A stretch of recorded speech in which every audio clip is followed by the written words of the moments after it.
ایسا نہ بچتا جو بلیک ٹاپ نہ ہوتا صحیح طریقے سے وہ انفراسٹرکچر نہ بنتی. لیکن اربوں روپے آ گئے چلے گئے.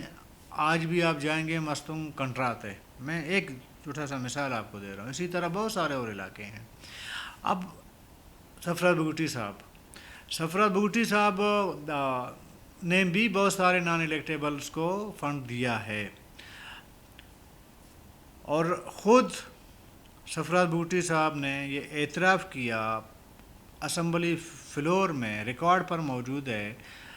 وہ جو وڈ کا ایم پی اے اورنگزیب مینگل، ایسا جہاں سے مینگل میرے خیال میں، انہوں نے جب اپنے اعتراضات اٹھائے تو انہوں نے نام لے کے کہا کہ فلانا بندہ ہے، اور اسی بندے کو شاید جام صاحب کے دور میں بھی اربوں روپے کا فنڈ ملا.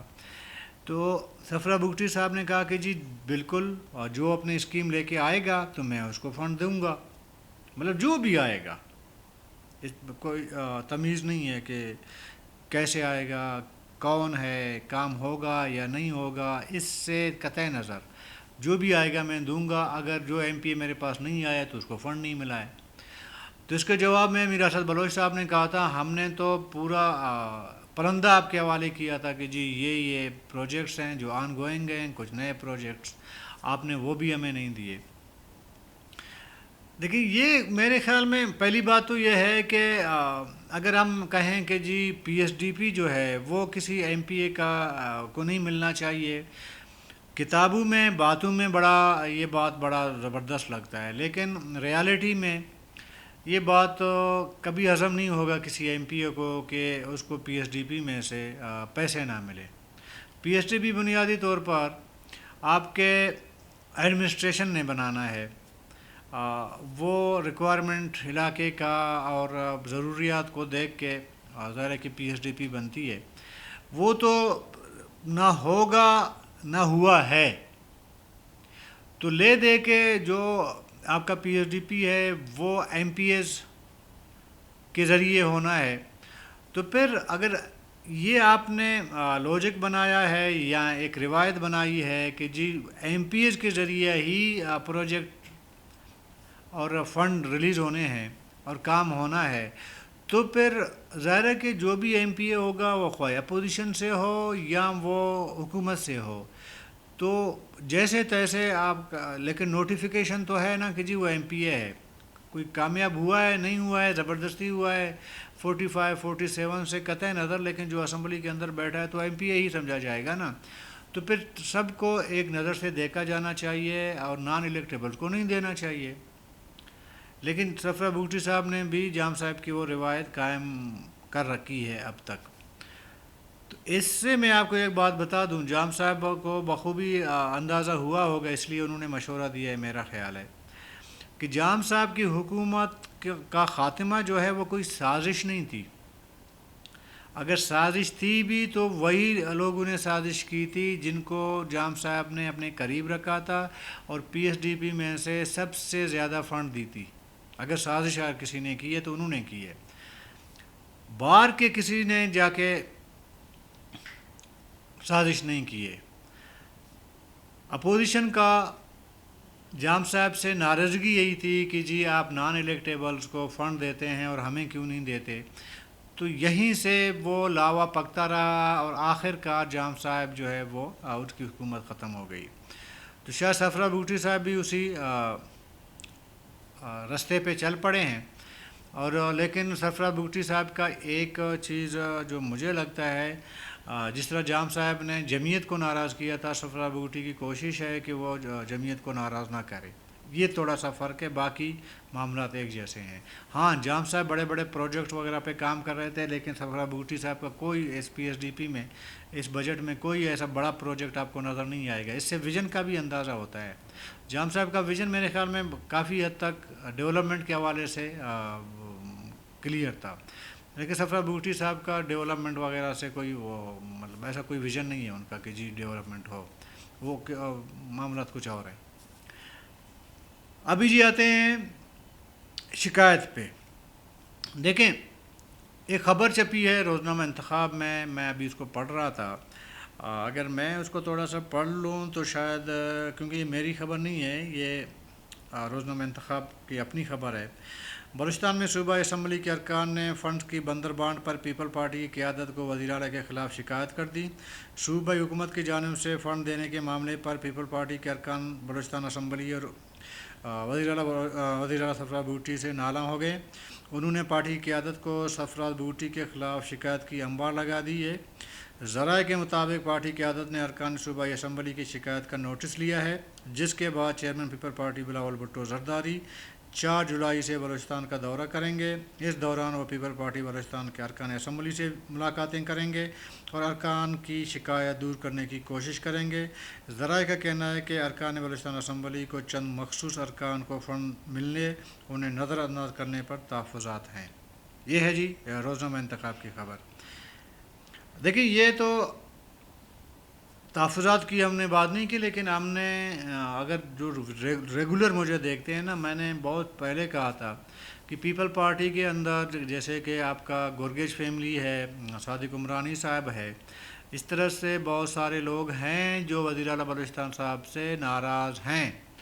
کچھ کو شاید وزارت نہیں ملی اس وجہ سے ناراض ہیں، اور کچھ کو باقی یہ جو پی ایس ڈی پی وغیرہ ابھی جو میں نے آپ کو خبر پڑھ کے سنائی، اس سے پہلے یہ جو خبر آئی ہے اس سے پہلے بھی پیپل پارٹی کے چند اراکین اسمبلی نے میر سرفراز بھٹی صاحب کی شکایت لگائی تھی بلاول بھٹو زرداری کے سامنے۔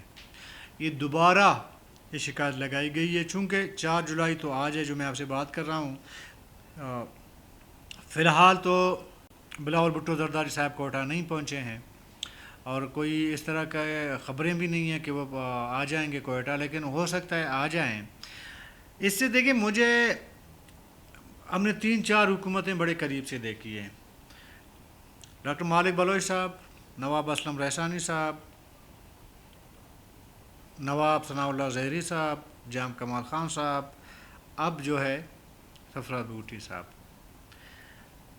لیکن جام صاحب کے حکومت کا جو گرنا ہے نا، اگر اس میں کل کے بات کروں بہت لمبی بات ہوگی، لیکن اتنا میں آپ کو ضرور کہہ دوں کہ جام صاحب آخری ٹائم تک کانفیڈنس میں تھے کہ ان کی حکومت ختم نہیں ہوگی، آخری ٹائم تک۔ چونکہ جام صاحب کے ساتھ جو شخصیت رابطے میں تھا وہ جو ہے آرمی چیف تھا اس وقت کا جنرل باجوہ صاحب، تو انہوں نے ان کو بالکل تسلی دی تھی کہ کچھ بھی ہو آپ کی حکومت ختم نہیں ہو سکتی۔ جبکہ جو باغی گروپ تھا جس کی سربراہی میر قدس بزنجو کر رہے تھے، ان کے ساتھ باغی گروپ کے ساتھ اس وقت کے D G I S I فیض حمید صاحب رابطے میں تھے، تو ہم نے دونوں کو بڑا کلوزلی دیکھا۔ اس لیے اگر اس ٹائم آپ دیکھیں جام صاحب کے دور میں نے کہا تھا جام صاحب کی حکومت جا رہی ہے، کچھ لوگ نہیں مان رہے تھے، مطلب جام صاحب کے استعفیٰ کے ایک دن پہلے تک کوئی مان نہیں رہا تھا کہ جام صاحب کی حکومت ختم ہوگی۔ لیکن چونکہ ہم نے بڑے کلوزلی چیزیں دیکھی تھی، ہمیں سمجھ آ رہی تھی کہ پلڑا کس طرح باری ہونے جا رہا ہے، تو ہمیں پتہ لگ رہا تھا کہ جام صاحب کی حکومت جائے گی، ٹھیک ہے نا۔ ابھی میرے خیال میں وہی پیٹرن جو میں میر سرفراز بھٹی صاحب کی میں بات کر رہا ہوں نا، اسی پیٹرن پہ سرفراز بھٹی صاحب چل رہے ہیں۔ سرفراز بھٹی صاحب بڑے کانفیڈنٹ ہیں کہ جی میری حکومت ختم نہیں ہوگی، اور جس طرح کے جام صاحب تھے۔ اور یہ الگ بات ہے کہ جو لوگ آہستہ آہستہ بھی بغاوت پہ اترنا شروع ہو گئے ہیں، جو شکایتیں ہو رہی ہیں نا، ان کا بھی کسی نہ کسی کے ساتھ کوئی رابطہ ہوتا ہوگا بھائی، تو آپ اس کو اگنور نہیں کر سکتے۔ اگلا آپ کہیں کہ جی نہیں یار بس ہم بڑے مضبوط ہیں، کیونکہ آپ میر قدس بزنجو کا ریکارڈ اٹھا کے دیکھیں بطور اسپیکر، وہ کبھی پہلے جو پریس کانفرنس انہوں نے کی تھی نا جام صاحب کے خلاف، وہ اکیلا بیٹھے ہوئے تھے، دوسری پریس کانفرنس کی تب بھی اکیلے بیٹھے ہوئے تھے، تیسری پریس کانفرنس کی تب بھی اکیلے بیٹھے ہوئے تھے۔ یہ سلسلہ چلتا رہا۔ جو آخری پریس کانفرنس ہوئی تو اس کے دائیں بائیں جو ہے ایم پی ایس کی ایک بڑی لشکر موجود تھی۔ فی الحال میں نہیں کہہ سکتا کہ اگر میر سفرہ بھٹی صاحب جا کے بیٹھیں گے تو ان کے ساتھ کوئی نہیں ہوگا. آپ بالکل یقینی طور پر سب اس کے ساتھ اس وقت بیٹھے ہوں گے. بہت سے ایم پی ایز ہیں جو پرسنلی رابطہ ہوتا ہے تو بات ہوتی ہے نا.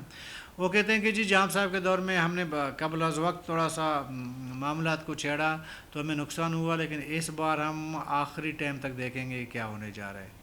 وہ یہ نہیں کہتے کہ جی ہم میر سفرہ بھٹی صاحب سے جو ہے ہم خوش ہیں، ناراضگی کا اپنا اظہار کرتے ہیں.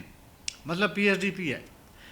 یقین مانیں ظاہر کہ جب کوئی آپ سے بات کر رہا ہو آف دی ریکارڈ یا تو وہ امانت ہوتی ہے ایک بات نا. ایز جرنلسٹ ہم اس کا نام وغیرہ تو نہیں شیئر کر سکتے، لیکن جب آپ ان کے ساتھ بیٹھیں گے نا وہ آپ کو سارا قصہ بتا دیتا ہے کہ ابھی پی ایس ڈی پی پہ موسٹلی جن سے میں نے رابطہ کیا ہے وہ بھی کابینہ کے اراکین کی بات کر رہا ہوں یا حکومت کے اتحادیوں کی بات کر رہا ہوں. ایک سنگل بندے نے نہیں کہا کہ جی جو ہوا بجٹ صحیح ہوا اور یہ حکومت مضبوط ہے ہم ساتھ ہیں. نہیں کہا. جب ٹھیک ہے رابطہ ہوتا ہے وہ کہیں نہ کہیں کوئی نہ کوئی شکوہ شکایت تحفظات جو ہے اس کے دل میں ہوتے ہیں.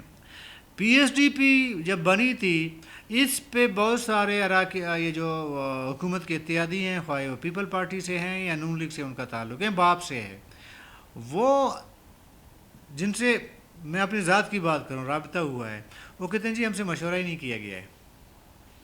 بس ہم نے اسکیمیں ٹھیک ہے شامل کیے گئے ہیں لیکن ہم سے مشورہ نہیں کیا گیا ہے. اور سب سے بڑا جو ان کا جو تحفظات کی بات کر رہا ہوں، وہ کہتے ہیں جی اپنے علاقے میں 16-17 ارب روپیہ جو ہے انہوں نے لوکیٹ کی ہے اور ہمارے کسی کے پاس 1.5 ارب ہے، کسی کے پاس 1 ارب ہے، کسی کے پاس 80 کروڑ روپیہ ہے. تو یہ تو انصاف نہیں ہے. تو گو کی کل کی وہ بات نہیں کر رہے ہیں، لیکن دبی الفاظ میں یا ذاتی طور پر آپ ان سے رابطہ کریں، بیٹھیں گپ شپ لگا لیں تو جب کھلتے ہیں تو یہ باتیں وہ کہے جاتے ہیں. جب لشکر کے اندر نا آپ جنگ لڑنے جا رہے ہیں، لشکر کے اندر پہلے سے جیسے کہ پاکستان کرکٹ ٹیم ہے آپس میں اختلافات تھے نا، کوئی میچ تو نہیں جیت سکا، تو ایک لشکر تھی وہ چلی گئی تھی. ابھی یہ جو آپ کا کابینہ ہے یا حکومت کے اتحادی ہیں یا مخلوط حکومت کا حصہ ہیں، وہ تو آپ کا لشکر ہے، اس کا جو کمانڈر ہے وہ تو وزیر اعلیٰ ہی ہے. تو لشکر کے اندر جو ہے چمگوئیاں شکوک شبہات جب کمانڈر کے حوالے سے پیدا ہونا شروع ہوتے ہیں تو پھر اس کا مطلب یہ ہے کہ کمانڈر اتنا پاورفل نہیں ہے، اس کے احکامات کو من و ان جو ہے وہ نہیں مانا جاتا ہے. تو اس وقت تو چمگوئیاں ہو رہی ہیں. اور کل میں نے آپ کو کہا تھا کہ ستمبر اکتوبر تک جو ہے موجودہ حکومت کے سر پر خطرہ منڈلاتا رہے گا. اس کے بعد معاملہ میچیور ہوگا یا دب جائے گا وہ ان دوران پتہ چل جائے گا. اور باقی کہنے کو ٹھیک ہے آپ کہیں کہ جی میری حکومت محفوظ ہے، اور جیسے میں نے جام صاحب کی مثال دیا کہ باجوہ صاحب ڈائریکٹ ان کے ساتھ رابطے میں تھے اور ان کو آخری ٹائم تک کہہ رہے تھے کہ آپ مضبوط ہیں، چلے تو گئے. اسی طرح نواب صاحب ثناء اللہ زہری صاحب کی حکومت کیسے چلی گئی ہمارے سامنے، کسی کے وہم و گمان میں نہیں تھا کہ نواب ثناء اللہ زہری صاحب چلے جائیں گے، چلے گئے. اور آخری ٹائم پہ نواب اسلم رحسانی صاحب کا آخری جو ٹینیور بچا تھا 5-6 مہینے، ایمرجنسی لگ گئی، حکومت چلی گئی. حالانکہ نواب صاحب کے نہ کوئی مخالف تھا، نہ کوئی ایم پی اے مخالف تھا، نہ کوئی اور ایشو تھا، سب اکٹھے تھے، اس کے باوجود بھی حکومت چلی گئی. تو بلوچستان کی حکومت پہ یہ کہنا کہ جی مضبوط ہے، یہ میرے خیال میں خود فریبی کا ایک مثال اپنے آپ ہوگی. اگر کوئی کہے کہ جی میں مضبوط ہوں تو اگر مضبوط ہے دیکھا جائے گا. ابھی وقت گزرتا جا رہا ہے اور تحفظات بھی سامنے آتے جا رہے ہیں، پھر دیکھتے ہیں آگے کیا ہو سکتا ہے. تو کل تک کے لیے اجازت دیں. اللہ حافظ.